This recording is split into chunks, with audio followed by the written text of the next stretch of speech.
This conference will now be recorded. Yeah, the people who said that they would like to come but couldn't, so it would be good to have that available. Thanks. Yep, and I'll put it on the wiki as well as soon as Okay, great. we're done. Thanks.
This is David.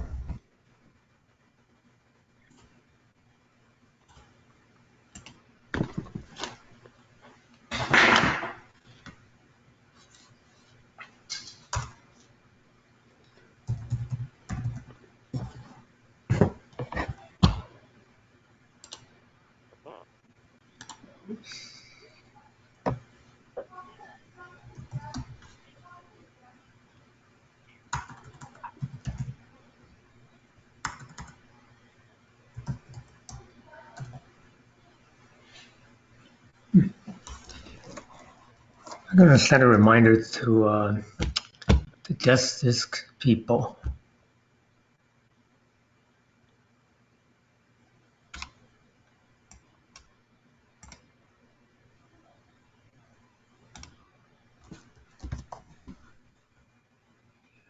Hello?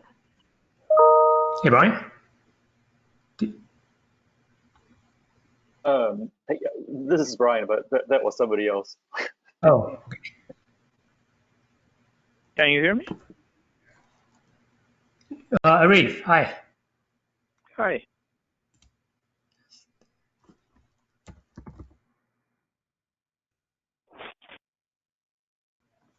It's David Arctor. Hi. David. Hey, David.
Hey, Brian. So I got 305.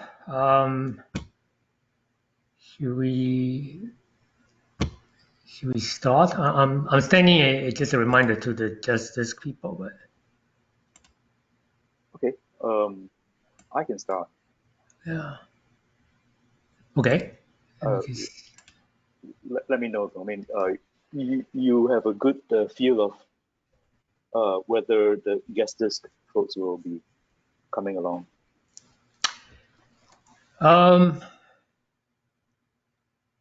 Okay, let me just maybe just a couple minutes, and let me just get this. Let's see. Brian and Bill, I'll just let you know Ashton Cruz is on. She's one of our grad students. Oh yes, hi, Hi. welcome. Uh, let's see.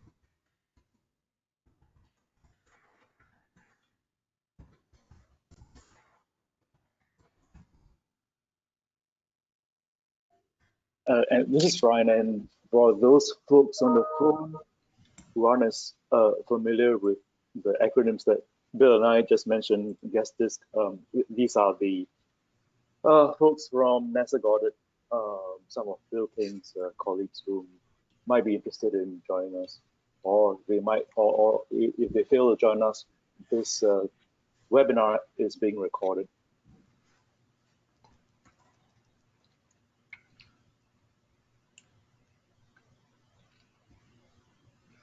Yeah, so this work on concept mapping is right now anyway primarily driven from the ESIP side, the agriculture and climate cluster, but because myself and my colleague Arif Abarak are from the NASA Just Disk, the Goddard Earth Sciences Data Information Services Center, we also have interest on that side as well as many of our colleagues over there. So just sent a reminder to them that this is starting. So well, it is after 8 after. So Brian, we probably should get started. Whoever comes will pick up, and they can always go back to the recording. Okay. So thanks for coming along. My name is Brian Wee, and I'm going to run through this presentation. So a warning ahead of this presentation is that there's quite a mix of various disciplinary concepts and disciplinary terminology that I'll be using. So I'll be using some terms from climate science, some terms from artificial intelligence, and then later some terms from wildfire management. So it's going to be kind of a mix. But don't I guess the reason why I'm saying this up ahead is don't get caught up if you don't get caught up if you don't understand some of the terms, because this is a very broad-ranging seminar, and that's actually part of the motivation why we started this concept map activity, because we wanted to bring together different people who speak different languages, that is, use different vocabulary, and the common currency amongst all of the different constituencies within ESIP who use different vocabulary is the common currency of data, and how do you transform data into usable information and knowledge for decision making. And so this is what the activity is about. So let me get started.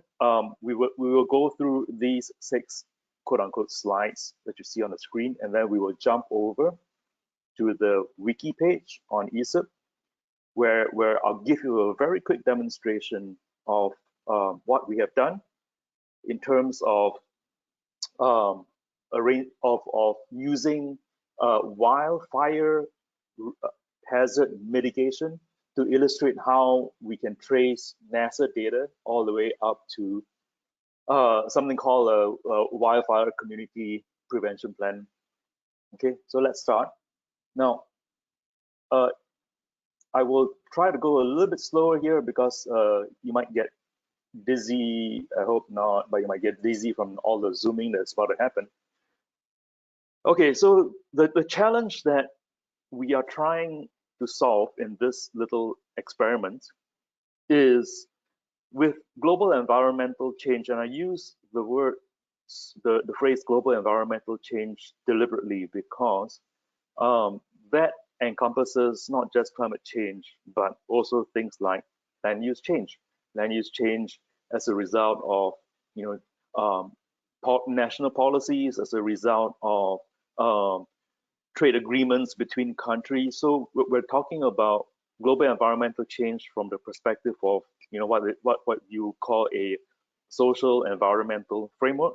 So it's a mix of social actors and quote unquote natural actors. And so the culmination and the interface of these many changes is of course happening worldwide. And there are so-called teleconnections, meaning something that happens in one part of the world, like in Alaska, for example, we would feel it down here in the lower 48. Right. So that's one of the main challenges driving a lot of what you will see and hear in this presentation. Now, as a result of these global environmental changes, adaptation and hazard mitigation is going to be a continuous process way into the future. It's not a process by which you take a community, say one of the Colorado communities that we'll be looking at later. That Colorado community cannot afford to put together a committee for adaptation this year, say, put out their plans, and then they run away happily and say, we're done. No, because these changes, these environmental changes are happening and unfolding rather rapidly across the globe.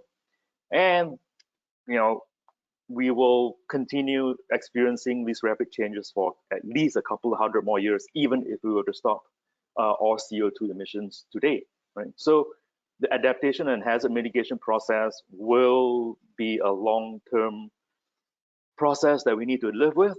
And so preferably these adaptation and mitigation plans that you put in place very strongly preferably be data driven. You want to have, for example, the latest seasonal forecasts from NOAA, for example, to give you a feel for what the precipitation and temperatures are going to be like, say half a year down the road, so that you can adjust your adaptation plans accordingly, right? So it should be preferably data driven, science informed, so the science and data goes along together. And the solutions that you put in place for adaptation and hazard mitigation should ideally be, and this is where we get to a little bit of those concepts that we use when you talk about reproducible science, very much the same, right? You want those solutions, even if you're talking about a plan put on paper, like for example, put into a binder, and you print it out and put it into a binder. Now, even those paper-bound solutions, what you want those solutions to be is that they should be traceable, meaning that whatever sentence or whatever paragraph you're reading in the plan, whatever stipulations, whatever conclusions, whatever recommendations that are in the plan, somebody should be able to take that sentence or that paragraph and explain to somebody else. For example, imagine that you are explaining, in the good old days when all of us were younger and we had to show our math homework and we had to show how we arrived at the results. So that's traceability, right? We're going to show how the stipulations and recommendations in your plan were derived. You want the steps in your plan to be somewhat repeatable, not necessarily reproducible. I mean, if you're used to the concepts being discussed in open science, you often talk about replicable and reproducibility. So I'm taking a step away from that. That is ideal, but let's go for the easier, kind of lower standard of, at least your solutions should be repeatable, so that, again, that Colorado community that develops its plan for this year, it should want to re-examine and maybe re-execute those plans 2-3 years from now, when conditions might have changed, or when, for example, NOAA puts out better data products for seasonal weather forecasts. So you want to be able to repeat the process. And the last one is repurposable. Repurposable meaning that not every, say, Colorado County has necessarily the resources, or not every city anywhere in the US has necessarily the resources to produce a climate adaptation plan. It's typically very knowledge intensive. You typically engage a contractor, right, to help you put together the plan together with your university scientists and some of your state agencies and federal agencies. You want it repurposable to some extent so that you can share it with other communities who may not have the same amount of resources that you have. So these are the kind of characteristics of adaptation plans that we should aim for in the future. And what the rest of the presentation is going to be pivoting around are these concepts that we want solutions that are data-driven, science-informed, traceable, repeatable, and somewhat repurposable, right? And so the concept map approach is one way to start getting at solutions that exhibit these characteristics, right? So next, this is a graphical illustration, and where my cursor is hovering over, we start at the end. This essentially, this picture tells you, it's a very easy schematic of representing how data are turned into decisions and policy. Right, you start from here, the data end, where you have different types of data: observational data, experimental data, model data, right, that are ingested into tools and models that are used to inform social ecological or social environmental indicators that are eventually, used in assessments and publications. By assessments, for those of you who are used to the U.S. Global Change Research Program, the USGCRP, and the National Climate Assessments are one example of assessments that utilize data, they utilize models, they utilize indicators to summarize their assessments of what's happening to various sectors of the economy, for example. And those this is where we have kind of the information and knowledge end of things. So data to information and knowledge used for decisions at this end where my cursor is hovering over. All right, and in some cases, for example, if you are with NASA, the NASA decadal surveys, for example, conducted by the National Research Academy of Sciences. Now, that is the way that on the National Research, the National Academies of Sciences, at the policy end of things, through the decadal survey, it tells NASA what types of instrument platforms, satellite platforms that you should be launching, 10 years into the future. And so this is how policy and decisions at that higher level feed back to observations and data. So this is a circular process. And we for short, we call it data to decisions, D2D. For a lot of the graduate students who are graduating from school and coming out into the working world, trying to decide if they want to go stick with academia or whether they want to go out and serve in some other method, this other concept and concern is particularly prevalent amongst early career scientists, which is a lot of early career scientists want their science and technology, whichever side they're working on, whether they're working on science or technology or both, they want their science and technology to inform policy. And so this diagram encapsulates a lot of those ideas. And the concept map diagrams that will be shown also capture these two concepts of data to decisions and science and technology informing policy. All right. So next. Now, this one, it's going to get a little bit geeky here. So I'm going to dive into this. What this explains in a very abstract conceptual manner is how we hope to use the concept maps here. I will zoom in, so give me a second. We will explain how the concept maps that we are developing can be used by you or anybody else to tell a story. And I'll give you two examples of the story. One example is the Colorado wildfire narrative. There will be another narrative centered around the Chesapeake Bay. So that's story number 1 and story number 2. And this, the right-hand side of the diagram gets a little bit geeky. I wouldn't spend too much time on it, but essentially we're talking about using the concept maps, throwing the concept maps essentially to a machine reasoner who will help with planning, mitigation planning, resilience planning, you name it, all right? And so there are concepts of artificial intelligence methods and natural language processing methods encapsulated here. I will not spend too much time on it. I will go through that very quickly. But to discuss this part of the diagram that you will see in the next few minutes, all right? So again, data to decisions pipeline, start from data, end up in decisions. Now, the concept map repository reflects that same data to decisions flow. So it's a bunch of concept maps. I'm going to zoom in and I'm going to zoom out again. Okay, so get ready. I'm going to zoom in now. Now I'm going to zoom in just to give you an idea of a concept map. All right. So if you look here on top of your screen, it's where we are zooming in. Now, so this is a very simple concept map in the concept map repository. It talks about the US Climate Resilience Toolkit, which we will be mentioning quite a bit. The US Climate Resilience Toolkit was created during the Obama administration. It is an outcome of President Obama's Climate Action Plan. And the toolkit is used to capture stories of how various communities have dealt with climate change, how they have attempted to make themselves more resilient to the impacts of climate change, hence the Climate Resilience Toolkit.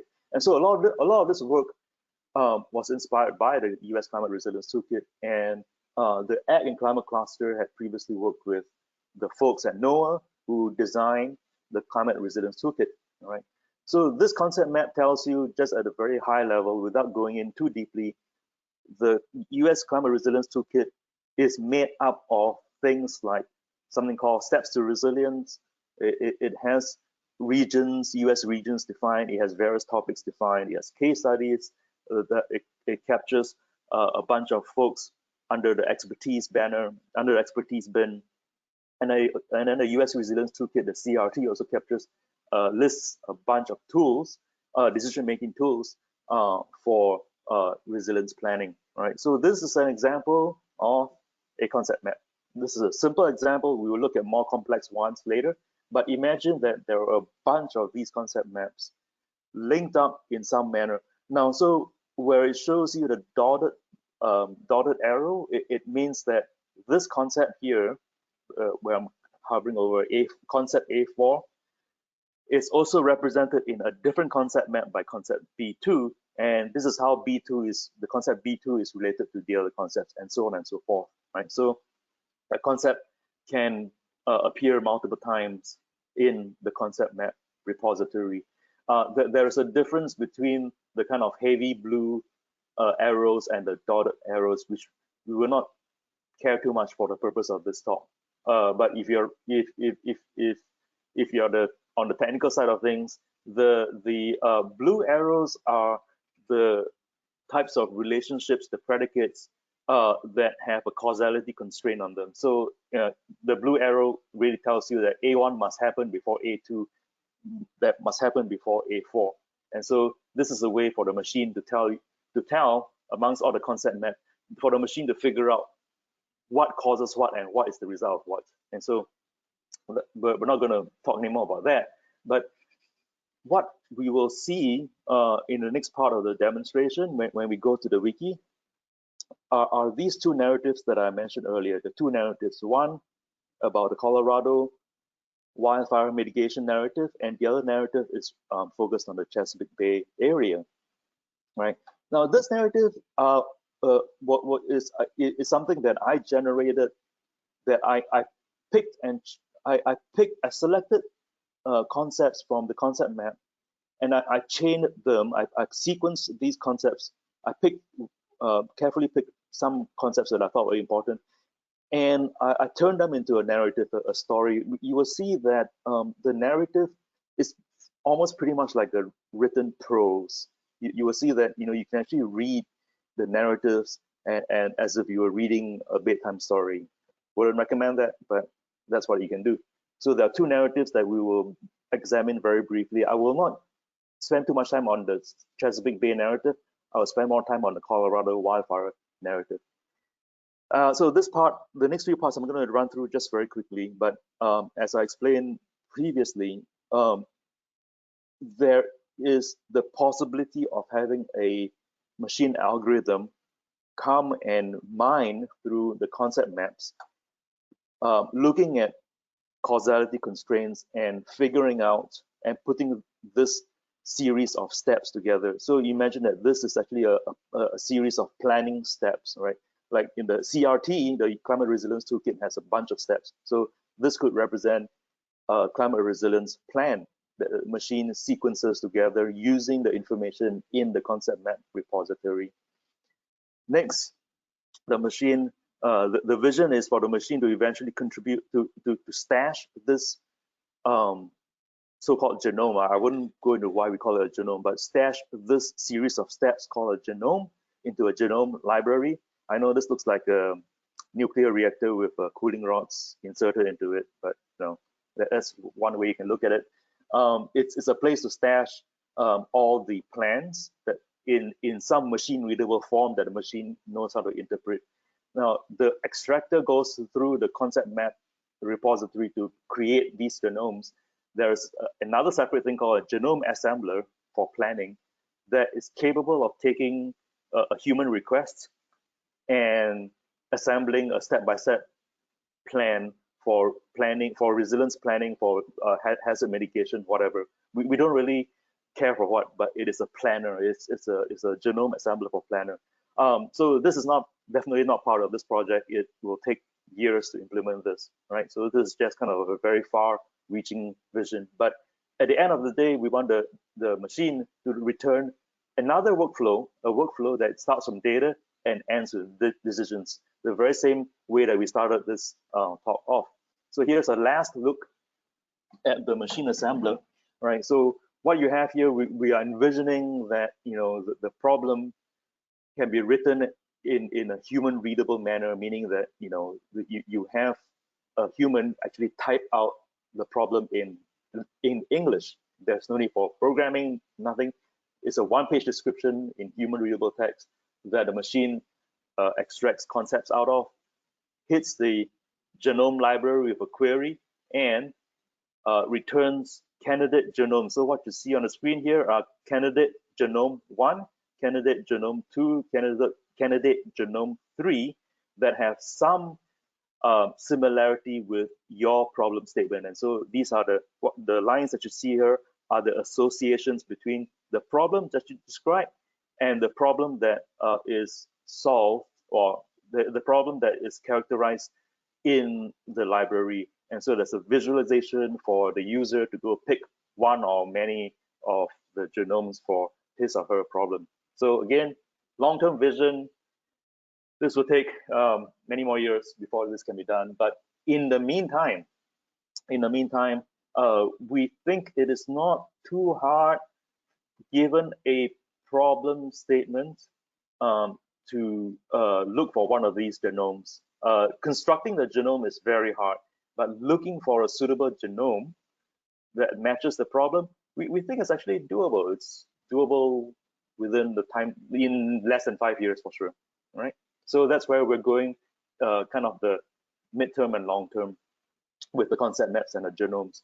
So again, taking a step out of that technical view of things, leading up to the ESIP summer meeting, and so the summer meeting, what we're talking about is the July meeting, July ESIP meeting, virtual meeting now.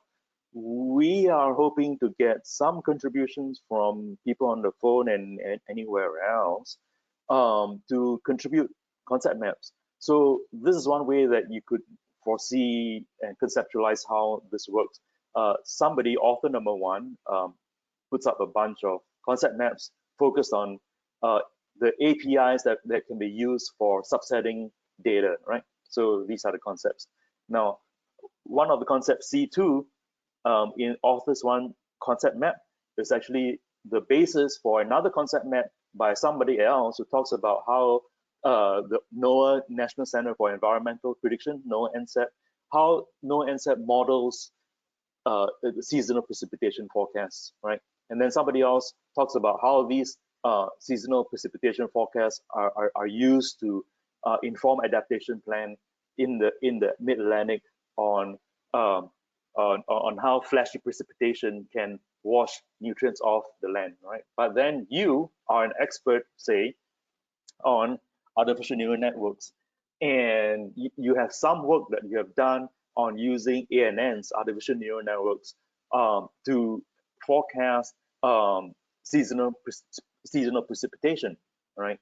And correlating seasonal precipitation to nutrient loads in aquatic bodies. That's your expertise, right? You use neural networks to correlate those two.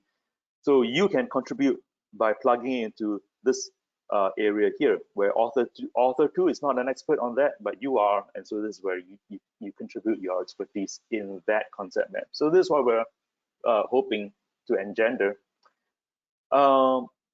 We're running short of time, so I will not go through this too much. It is available on the wiki, this concept map, but this concept map essentially tells you the roadmap for this essentially from March till July and what we're trying to do.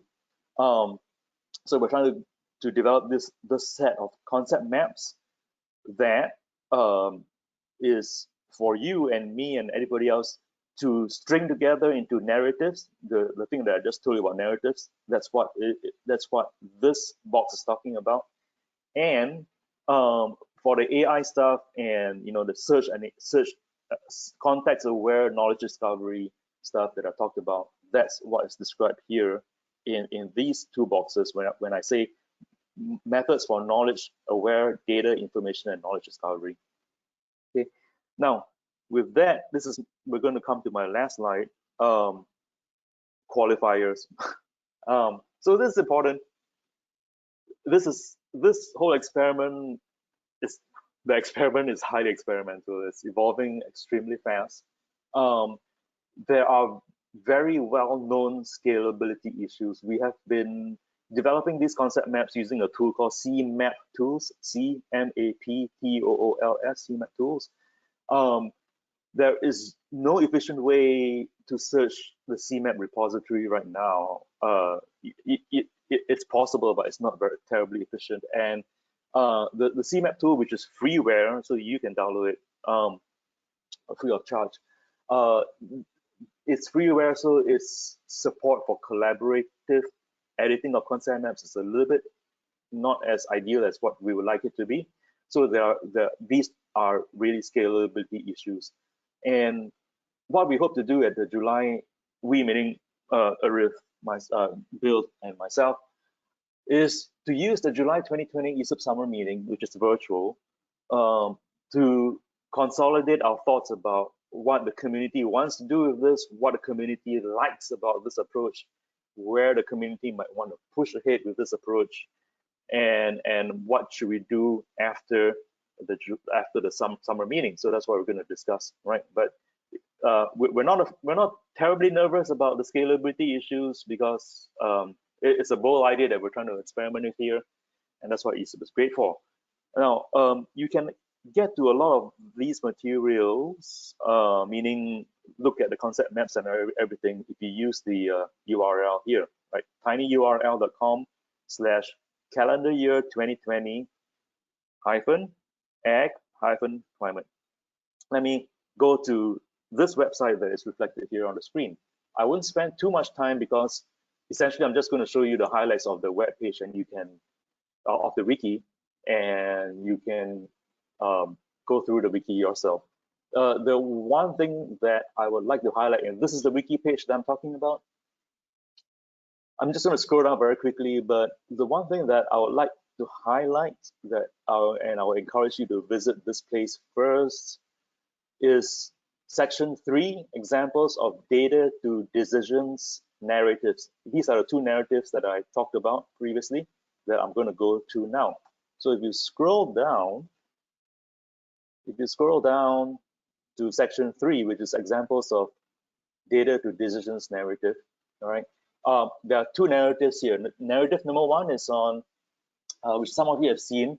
It's based on the Chesapeake watershed, and you start off with a climate resilience issue around heavy precipitation and increased ambient temperatures in the Chesapeake watershed.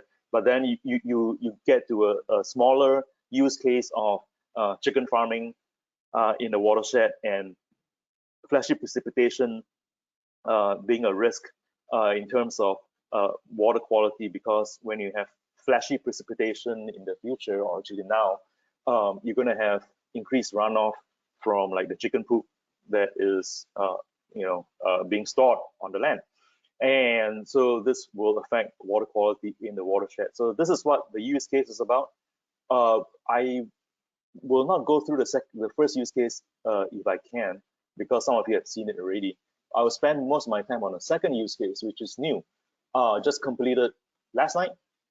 This use case is about how Landsat data is used to help fire-prone communities in Colorado plan for hazard mitigation. The one thing I would like to point before we go there is there's a scary-looking concept map here, which I will not go through, but this scary-looking concept map is actually important, despite it being scary-looking, because it defines the concepts of risks, vulnerability, exposure, and hazard. These are four very critical concepts that turn up again and again when you talk about climate resilience, when you talk about disaster mitigation. And the frightening thing is that there are very many definitions and different uses of these four concepts: risks, vulnerability, exposure, and hazard.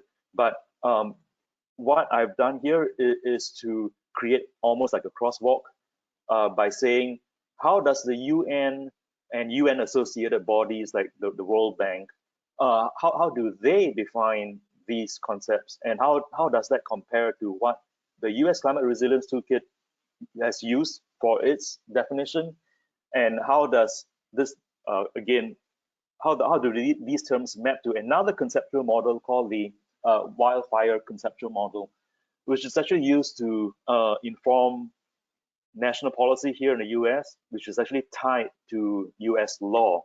So it's important for that reason that this little crosswalk here is posted. Now, we shall go and take a look at this narrative number 2 of Landsat data using helping fire communities at risk plan for fire. Right. So I will not read the words up there. What I will do is I will go down the demo path, and I will not click on everything that is clickable.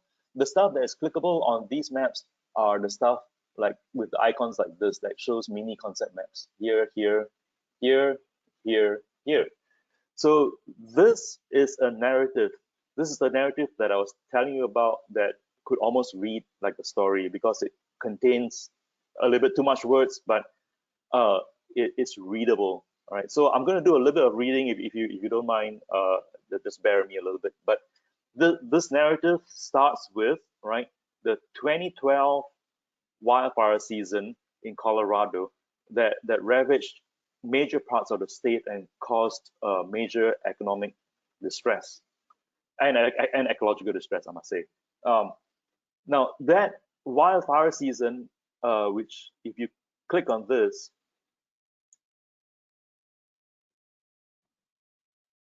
and so it will bring up the concept map beneath that tells you a little bit more about major wildfires in Colorado. The 2012 fire season, the one that we're talking about, right? There are some, well, if you live in Colorado, it's kind of famous to you. It's the High Park fire and the Waldo Canyon fire, and how after the wildfire season, this caused the governor at that time, Governor Hickenlooper, and ex-presidential candidate, primary at least, he signed an executive order B2013-002. Now I'm going to go back,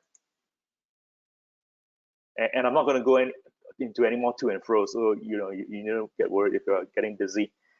So when Governor Hickenlooper signed the executive order, he formed a task force. The task force was to recommend to the governor how does Colorado as a state adapt to this type of new fire regime, where you have very dry drought seasons followed by vegetation death, and then you build up of fuels, and then which of course exacerbates the risks of fire. Right, so the task force was supposed to address these issues. Now, the task force used a science-based risk analysis that was actually informed by a conceptual model. Now, I will not click here, but this is where the science comes in.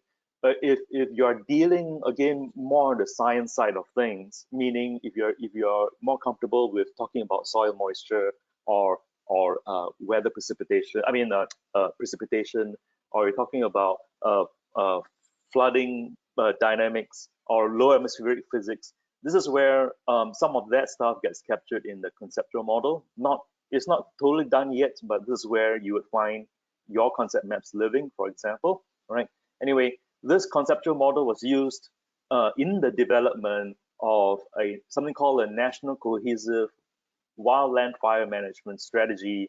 It is not, the link is not shown here, but this strategy, this national strategy, it was actually created as a result of US law. This US law is called the Healthy Forest Restoration Act of 2003. But let's go back to kind of the fun data end of things. Now, the task force that Governor Hickenlooper created also recommended in its report that people should be using this website called CORAP, Colorado Wildfire Risk Assessment Web Portal, CORAP. And to some of the folks here who deal with geospatial data, I know who you are. CORAP has a number of geospatial data layers which actually are dependent on Landfire. So Landfire is the interagency body that is responsible for churning out data products, including geospatial layers that address fire hazards. And if you trace it back further, the Landfire data is actually some of the Landfire data, not all, but some of the Landfire data is actually computed from Landsat 7 data. All right, and so I've not done the full traceability here into exactly which geospatial data products in CORAP use exactly which Landfire data, which exactly use the Landsat data, but it is possible given enough time and resources to do this trace. But here's where it also gets interesting. The CORAP was recommended by the task force to be used as a tool by communities. Right? When individual communities could mean really even groups of homes out in the landscape. If you consider yourself a community and you put together a plan called a Community Wildfire Protection Plan using the features available in CORAP, the advantage of putting together a wildfire community plan using credible data is that these plans are reviewed by your state agencies, and also I think it may be reviewed also by the federal agencies. And if it's approved, if your plan is approved, the agencies will actually prioritize your community when it comes to requesting money to, for example, reduce the fuel load in your wildland urban areas. The WUIs, the wildland urban areas are the parts of the land next to your community which is prone to fire. So these CWPPs, if you do them right, if you develop your CWPPs using the best available science and data, that's a motivation for you to use something like CORAP, all right, that traces some of its data products back to Landsat data. And so with that, I think I'm going to stop here because we're 15 minutes. I'm going to do one very quick thing, which is to just show you the high-level narrative of the Chesapeake Bay story, in case you have not seen it.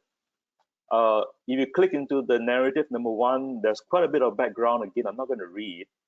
I'm just going to show you this demo path. Again, this demo path is somewhat simpler than the Colorado wildfire demo path. I mean, the narrative, but it strings together concepts that are grabbed from the concept map repository, and then what I did was I added English, just readable English, which cannot be ingested by a machine, to tell the story of how NASA data, right here, the LDES NASA data, is ingested by the EPA's modeling tool called EPA Basins, which can be used to inform land managers of the impacts of poultry agriculture in the Chesapeake watershed. And so this is the other story that you can go check out for yourself. So with that, I better stop here. We have 15 minutes to essentially take questions.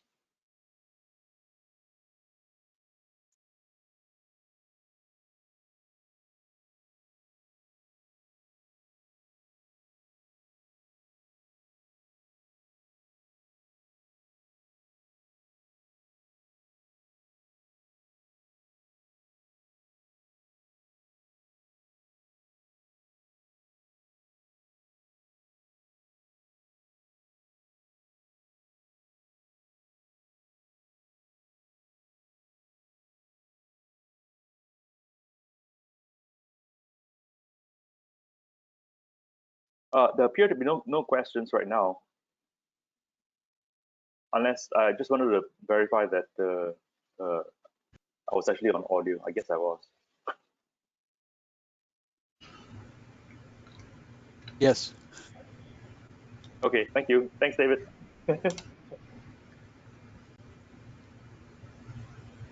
Yeah, so moving on here forward, I guess that the question that I have is given, I'm gonna, if you look at the screen share, the screen that's being shared,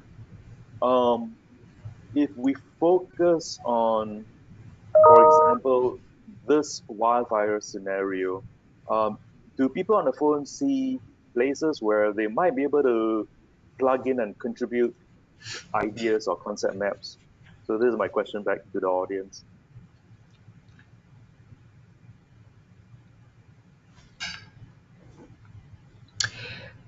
And Brian, maybe I'll just add to that. Maybe the larger question that encompasses yours is the the people on this call. How do you think this method, this approach, could benefit what you're doing?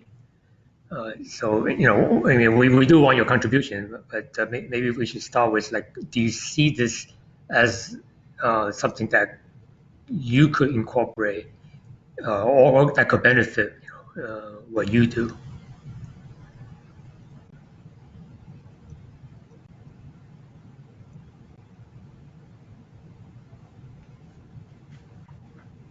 Well, I was hoping to let somebody else go first, but this is David Arctor at UT Austin. And what comes to mind that would be interesting would be to tie this in with physical models of, or let's say models of physical processes.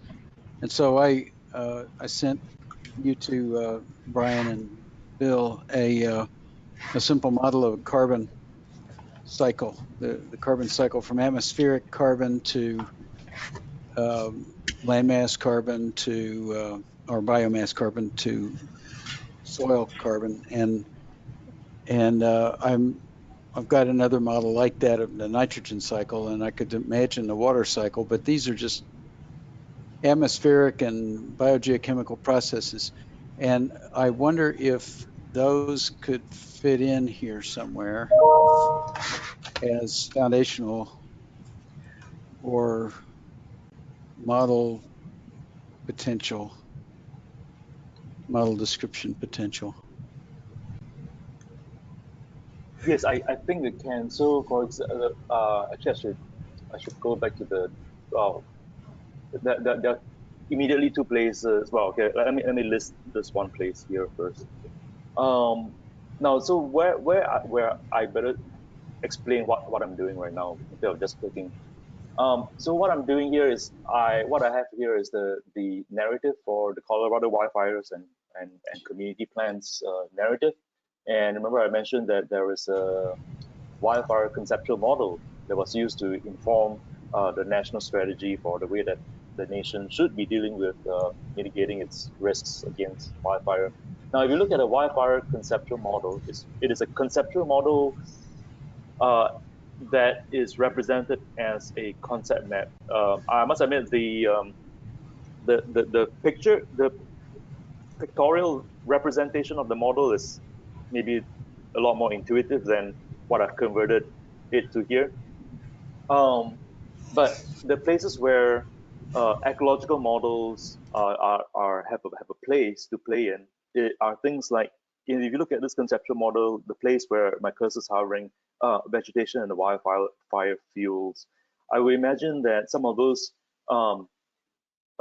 conceptual models of how, for example, evapotranspiration in ecosystems interact with soil moisture and contribute to local meteorological conditions, or even contribute to how much water the soil can retain, I'm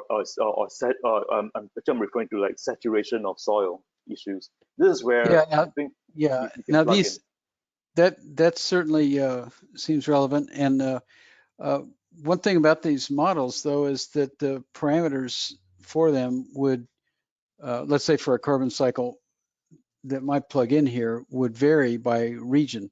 So you'd think this might be a template, and then you'd have a Chesapeake Bay template, a instance, maybe a Southeast Texas instance, maybe a Colorado River instance, and that kind of thing, to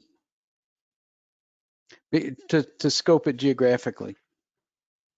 Yes, you're right. You're exactly right. That in fact, I have started a little bit of that in the concept map repository, where there was this. I'll go back one step. I've not done it fully yet, but this community wildfire protection plan. Now, this is a generic concept that applies to the whole country. But I was in the midst of starting off one specifically for Colorado, because Colorado, there are state laws that dictate how these fire protection plans should be structured, and what communities should do to their wildfire plans, so that the communities can benefit the most from in-state help. And so, yeah, in that case, I would need to instantiate a special instance of Colorado community wildfire protection plans. Very much along the same lines of what you're talking about, David, of instantiating specialized models for different parts of the country or different ecosystems, or yeah. Yeah, so I could see a library of these coming up. But now, if you took let's say the carbon cycle, and I'm not saying that would be a good example, but it could be a core model that could be applied in very many of these regional application models. And in each one of those, it would need to have different parameters, different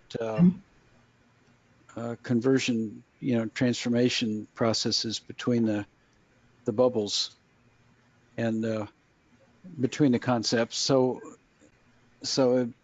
you'd have to have some way to represent that. We couldn't just point to the same carbon cycle map, CMAP, for all applications that use it. Does that make sense? Yeah. I hadn't thought about that till just now, but if you want to regionally adapt these, then you need to be able to distinguish between the settings for any one of the regions. Yeah, and so you'd have to have metadata associated with each concept map, for example. And so that's where some of the scalability issues that I pointed out that comes into play. And if if you had a very robust search capability within CMap, and you could hide, data in metadata fields for each CMap or for each concept map, then you could very effectively manage and search for, very specific specializations of your common concept. So that's a little bit of an issue right now with CMap. I mean, we'd have to work around it, or we'd have to choose a different tool. Mm-hmm. There was something you mentioned using Neo4j graph graph database underneath it, and I wonder if that would that'd be a different tool though, wouldn't it? Yeah, it'd be a different tool, and it would presumably, I believe, it's my strong belief. I don't know for sure, but there could be freeware that people have written in terms of visualizations that sit on top of Neo4j, and so that you can manage your data in the database Neo4j and then use those visualization and search tools to actually help you search and manage your underlying Neo4j graph database. I've not looked at it in detail, but that's a strong possibility. And also, David, so what you mentioned is kind of the regional variation or geographical differences from region to region. Model may change and so on, the parameters, right? But a lot of the time dimension also, right? So something that's is appropriate now, 5 years from now, the data have changed, the tools have changed, technology have changed. So that also needs to be tracked and replaced or updated as needed. Well, yeah, that's got multiple dimensions to it, but that's certainly true. So spatial and temporal right. Framing of a model instance has got to be something you carry around, and so that you're not using data that was appropriate to not just a different region, but a different time frame. Yeah, it's an interesting situation. I would think you could find a way to carry the metadata kind of as a CMap level, a map level metadata applying to the page, not necessarily needing to be instantiated in every object on the page. Have you seen a properties page for a CMap model? Properties. Yeah, well, kind of. So I will show you here on the screen. Well, at least the one that is supported by CMap looks like this. It's not terribly useful. Yeah, because it's you can, of course, in keywords you could do like key value pair, like in a graph database, for example, ID colon ID colon blah blah blah author comma blah blah blah. But this is not terribly, and date range colon yeah, so it's not ideal at all. You want to do this like something like with Neo4j or something like that. Yeah, I mean, you'd want to set data fields with lookup values to as much extent as possible, so you get consistent naming. Yep. So the idea is at least I wanted to evaluate whether CMap tools could be used to start the process, but then the process meaning to get people at least collaborating across disciplines, and then at some point in time we think about making it more robust.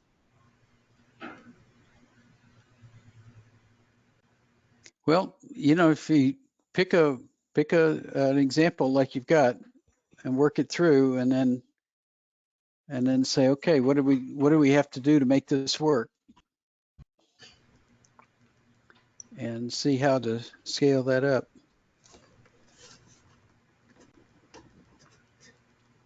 Yep, indeed. So I wonder if there are NSF calls that might be useful for this, or NASA calls?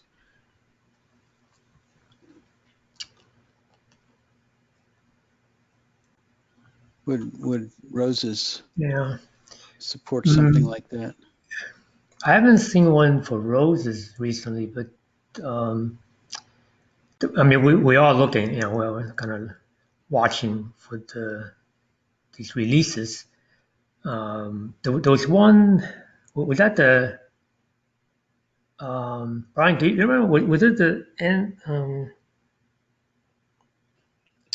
well, there was an NSF, right, earlier this year, but there was another one more recent, I can't remember. But anyway, we are watching, for suitable opportunities.